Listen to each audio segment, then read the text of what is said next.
안녕하십니까, 한국남자입니다. 오늘은 랜드로버 레인지로버의 P402 플러그인 하이브리드 모델을 가지고 나왔습니다.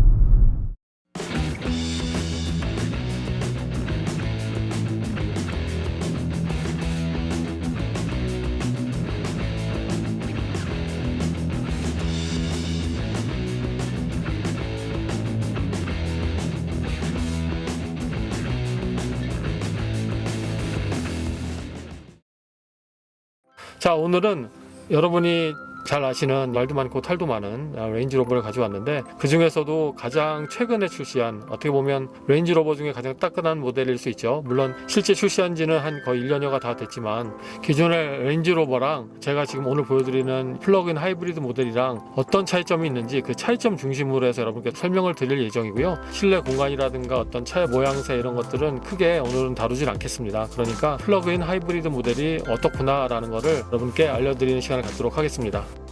자, 일단 하이브리드 모델이니까 한번 충전하는 방식을 한번 보도록 할까요? 일단 이게 모두 2타입입니다. 그래서 가정용이나 아니면 외부에서 서비스하는 플러그를 그대로 꽂을 수가 있는데, 북미는 가정용 전기가 110V잖아요. 거기서 충전을 할 때 최대 14시간까지도 걸린다고 합니다. 그런데 고속 충전기를 이용하면 여기에 반 이상으로 떨어지겠죠. 그래서 어느 정도 예를 들어 30-40%가 남은 상태에서 고속 충전기를 이용하면 최대 2시간 반 안에 충전이 완료가 된다고 합니다. 그리고 이런 연료 소모량이라든가 실질적으로 하이브리드가 어떻게 현재 운영되고 있는지는 계기판을 통해서 보여준다고 해요. 현재 전기로 주행하고 있는지, 전기를 충전하고 있는지, 이런 것들을 다 볼 수 있어서 현재 어떤 모드로 하고 있구나라는 걸 알 수 있습니다. 왜 이런 말씀을 드리냐면, 실제 이 차를 주행하다 보면 차가 너무 조용하기 때문에 좀 일반 공도를 다닐 때는 이게 전기 상태인지 엔진 상태인지 착각을 좀 불러일으키는 경우도 있어요. 이럴 때는 계기판으로 통해서 확인하시면 돼요. 이 차의 기본 사양을 보도록 할게요. 이 차는 2.0 터보 엔진, 인제니움 엔진이죠. 그 엔진에다가 전기 시스템이 가미돼서 캐나다 기준으로 복합 마력수가 398마력으로 구성되어 있는 플러그인 하이브리드고요. 휘발유 엔진에서만 뿜어내는 마력수는 296마력이고, 거기에 전기 모터까지 합해진 마력이 398마력입니다. 트랜스미션은 8단 오토매틱이 사용되어 있고요. 하이브리드니까 기본적으로 가스통 사이즈가 레인지로버랑 다른가 궁금했는데, 실제 보니까 다르더라고요. 일반 레인지로버는 105리터의 연료 탱크를 갖고 있는데, 이 차 같은 경우는 86리터로 줄었어요. 연료통에 있는 자리에 이 차에 들어가는 그 전기차용 배터리가 들어가 있기 때문에 어쩔 수 없이 연료통이 작아졌습니다. 그리고 안전 최고 속도가 209km로 나와 있고요. 그리고 제로 100은 6.8초로 되어 있습니다.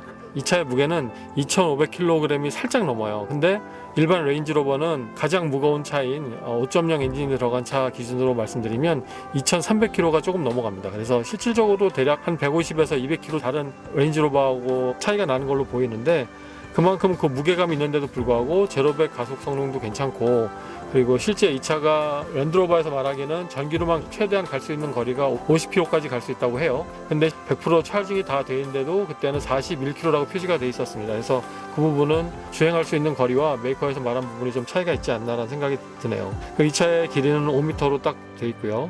그리고 배터리를 사용하는 전기차 방식이 사용되어 있지만, 일반 도각 능력 자체가 다른 랜드로버하고 차이가 없습니다. 이 차도 90cm의 물 깊이까지는 충분히 건널 수 있고요. 그리고 최저 지상고는 22cm로 구성이 되어 있습니다. 물론 서스펜션 높이 조절을 통해서 오프로딩 할 때는 지상고를 더 올리고 주행할 수가 있습니다.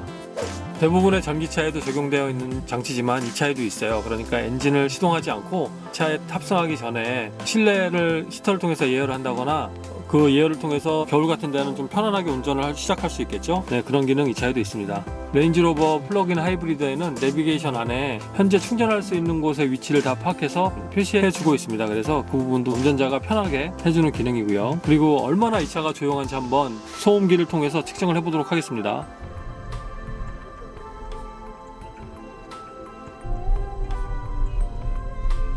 그냥 보면 상당히 조용하죠. 특히 엔진이 걸려있지 않았을 때 일반 주차장이나 저속 모드에서 주행할 때는 그냥 시동을 끄고 가만히 차 안에 있는 것하고 거의 다르지 않게 그런 소음이 느껴지고 있습니다. 이 차는 말씀드렸다시피 일반 레인지로버 5.0 엔진이 들어간 차보다도 150km가 약간 넘게 더 무거워요. 그렇기 때문에 그 차에 반응한 느낌이나 이런 것들이 좀 더 둔탁할 수가 있고 좀 더 예리하지 못한 맛이 더 있을 수도 있는데, 한 150km 이상이 늘었다고 하지만 그건 숫자적인 느낌이고, 실제 타고 있을 때는 기존의 차의 움직임이나 모든 특성이 일반 레인지로버 보고와 비교해서 크게 다르진 않습니다. 그리고 뭐 핸들링도 마찬가지고요. 근데 느낌 자체가 일반 레인지로버보다는 약간 뒤가 좀 낮은 듯한 느낌이 있어요. 이 부분은 배터리가 들어간 부분 때문에 그런 것인지, 아니면 그런 생각을 제가 하고 있어서 그런지 모르겠는데, 그런 그냥 개인적인 느낌이라고 생각해 주시면 좋을 것 같고요. 그리고 이 차의 또 특이점은 스포츠 모드를 놓더라도, 보통의 플러그인 하이브리드 차들은 스포츠 모드에 놨을 때 자동으로 엔진이 켜지는 경우가 있잖아요. 근데 이 차는 그렇지 않아요. 스포츠 모드에서도 엔진이 자동으로 켜지진 않습니다. 기존의 레인지로버하고 핸들링과 차의 움직임 자체는 크게 변한 건 없습니다. 하지만 좀 전에 말씀드렸듯이 뒤쪽이 좀 무거운 듯한 느낌, 아니면 뒤가 좀 이렇게 낮은 듯한 느낌이 들어서 뒤쪽에 실려져 있는 배터리 때문에 이런 느낌이 나는지 궁금하네요. 전반적으로 차가 부드럽고 조용하고, 이 브레이킹을 통해서 회생 에너지를 생산해내기 때문에 약간의 이질감은 있는데요, 브레이크 이질감은 발로 눌렀을 때 그 처음 느낌만 살짝 좀 이질감이 느껴지고, 그 다음부터는 그냥 일반 브레이크하고 다른 게 전혀 없게 느껴집니다. 이 차는 전기 출력만 한 100마력 정도 되는 거잖아요. 근데 100마력이라고는 느껴지지 않게 초반 가속력이 상당히 대단한데요. 이 차가 2.0 엔진이 달려있는 차라고 생각 안 하면 튀어나가는 거는 엄청나게 높은 토크로 이렇게 차를 밀어줍니다. 그래서 초반 가속력이 상당히 좋다. 그리고 이제 엔진이 바로 이제 들어오죠. 그래서 엔진하고 같이 이렇게 해서 가속을 하다 보면, 이야, 이 2.5톤의 무게가 이렇게 가뿐하게 달릴 수 있다는 게 정말 신기할 뿐더러, 같은 가속력이라도 이 차의 무게감이 고스란히 전해져서 상당히 더 빨리 나가는 듯한 느낌이 많이 들어요. 그래서 약간 비행기가 이륙할 때 느낌 있잖아요. 이런 느낌이 많이 듭니다. 상당히 인상적이네요. 그리고 이 차는 이 EV 스위치를 통해서 운전할 수가 있고, 전기와 휘발유 엔진을 동시에 써서 이제 자동 모드로 운전할 수가 있는데, 자동 모드로 운전했을 때 연비가 물론 이제 여러 가지 상황에 따라 다르지만 복합 연비가 리터당 대략 한 8km, 9km까지도 나온다고 합니다. 레인지로버 실제 연비가 그렇게 아주 좋은 편은 아니잖아요. 특히 5.0 엔진일 경우는 거의 한 5km 이 정도밖에 나오질 않아서, 이 차 같은 경우는 뭐 레인지로버 탄다고 기름값 걱정 안 하느냐? 하죠. 그런 기름값을 충분히 절약할 수 있는 연료 절약형 모드로도 플러그인 하이브리드를 사용할 수가 있고, 또 하나 작은 엔진에 자동차세도 절약하고, 아니면 평소에는 기름값을 절약하고 다니면서 때에 따라서는 좀 밝고 싶고 좀 출력 높은 느낌으로 운전을 하고 싶다, 스포츠 드라이빙을 하고 싶다라고 하시면 이 차는 바로 반응을 해줘요. 그래서 상당히 잘 나가는 듯한 느낌이 들게 해주니까 재밌는 운전을 이끌어냅니다.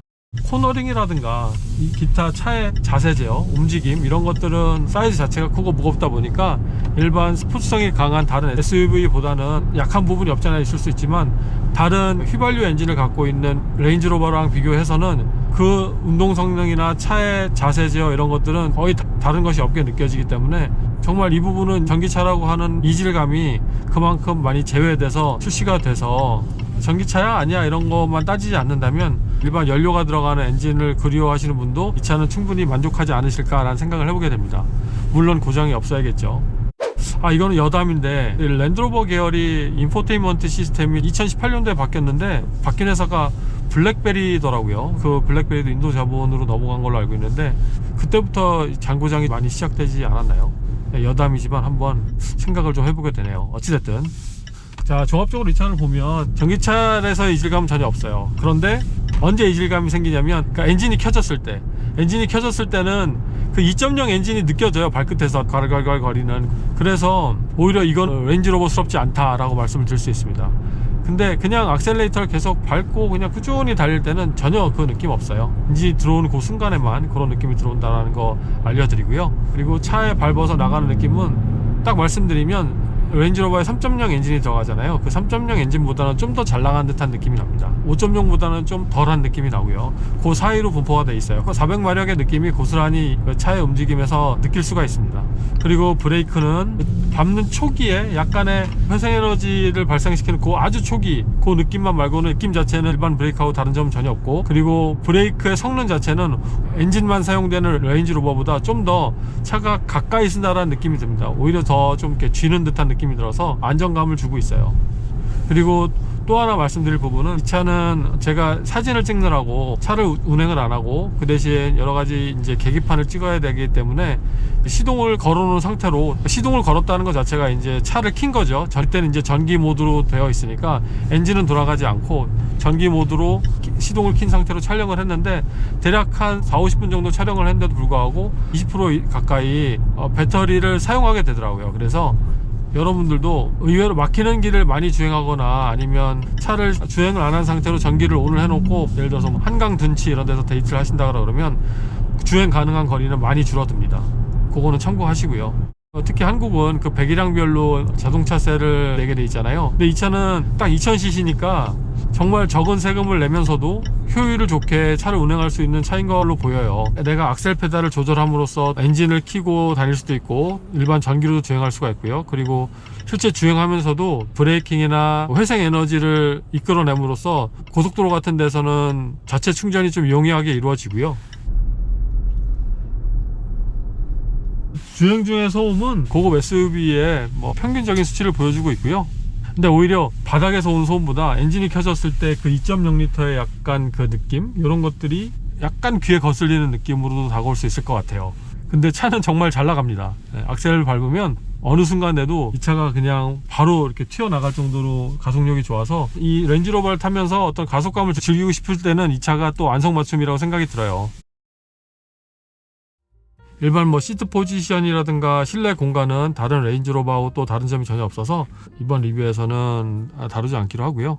일단 플러그인 하이브리드 레인지로버는 이런 분들한테 좋을 것 같아요. 좀 고급스러운 차를 타고 그 대신 연료를 좀 절약하면서 평소에는 아주 얌전히 운전하고 다니시는 분, 그런데 나나 아니면 가족 중에 약간 다이나믹한 운전을 가끔은 즐기실 수 있는 분이 있다면 이 차가 안성맞춤이라고 생각이 들고, 근데 제가 말씀드렸듯이 이 차는 2.0 엔진, 4기통 엔진이 들어가 있잖아요. 그래서 그런 느낌 싫어하시는 분들한테는 추천할 만한 차는 아니라고 생각이 듭니다. 그리고 이 차는 아쉽게도 차량 가격이 비싸서 이 캐나다 BC주에서도 플러그인 하이브리드에게 제공해주는 정부 지원금은 없습니다. 그거는 기대 안 하시는 게 좋고요. 마지막으로 이거를 한번 비교해서 말씀을 드릴게요. 제가 X5 플러그인 하이브리드 처음 나왔을 때 그 차를 한 1년 정도 탔었어요. 근데 그때 처음 나왔을 그 X5 플러그인 하이브리드는 이 차하고 마찬가지로 2.0 엔진이 달려 나왔거든요. 2.0 엔진에 전기 모터가 달려 나온 방식이었는데, 그 차하고 이 차하고 많이 다른 점은 일단 그 차에 비해서 이 차가 훨씬 가속력이 좋고요. 전기로만 주행할 수 있는 거리 자체가 그 차의 거의 한 2배에 가깝습니다. 그렇기 때문에 훨씬 이 렌지로버가 활용 가치가 높다고 생각이 들고, 물론 이번에 새로 나오는 X5 플러그인 하이브리드는 3.0 엔진이 들어가게 돼 있어요. 그래서 그만큼 어떤 더 스포츠적인 부분을 더 가미하지 않았나라는 생각이 들고, 그러니까 그 차가 나오게 되면 또 여러분께 보여드릴 예정이지만, 지금 당장 이제 그 전에 X5하고 비교해 보자면 확실히 더 많이 진보된 기술을 차에 넣었다라는 것이 이 렌지로버를 통해서 느낄 수 있었습니다. 전기름만 주행할 수 있는 부분이 예전 X5 모델은 28km까지 가능하다 했는데 실제 주행해 보면 한 20km 정도밖에 되지 않았고, 이 차 같은 경우도 50km가 가능하다고 했는데 한 40km 정도가 됐으니까 거의 2배가 늘어난 거예요. 그 정도면 웬만한 서울에서의 출퇴근 거리는 다 커버가 될 거라고 생각이 들고, 캐나다나 미국 같이 이렇게 좀 이렇게 땅이 넓은 데서는 그 부분이 약간은 모자란 부분이 있을 수 있습니다. 하지만 한국이나 아니면 유럽 출퇴근 거리가 짧고 그 이용 빈도가 작을 때는 이 차가 또 안성맞춤이라고 생각이 들어요. 자, 여러분께서 제 설명을 듣고 어떻게 느끼셨는지 모르겠지만, 일단 레인지로버의 플러그인 하이브리드 약간은 어울릴 것 같지 않지만 그래도 이 차를 운전해 보면 그래도 고스란히 레인지로버의 그런 특성은 다 가지고 있는데도 불구하고 더 적게 연료를 소비하고 더 차가 잘 나가게 하는 그런 느낌은 상당히 저한테는 인상적이었습니다. 여러분도 제가 했던 이 경험을 통해서 좀 느낌을 이렇게 전달 받으셨는지 모르겠어요. 아무튼 아쉽지만 오늘도 플러그인 하이브리드 레인지로버를 보여드리게 돼서 좀 마음이 뿌듯하고요. 또 다음에도 또 여러분들이 궁금해하실 만한 차 갖고 나와서 보여드릴 것을 약속드리겠습니다. 오늘도 영상을 봐주셔서 감사드리고 다음에 또 좋은 영상으로 찾아뵙겠습니다. 고맙습니다.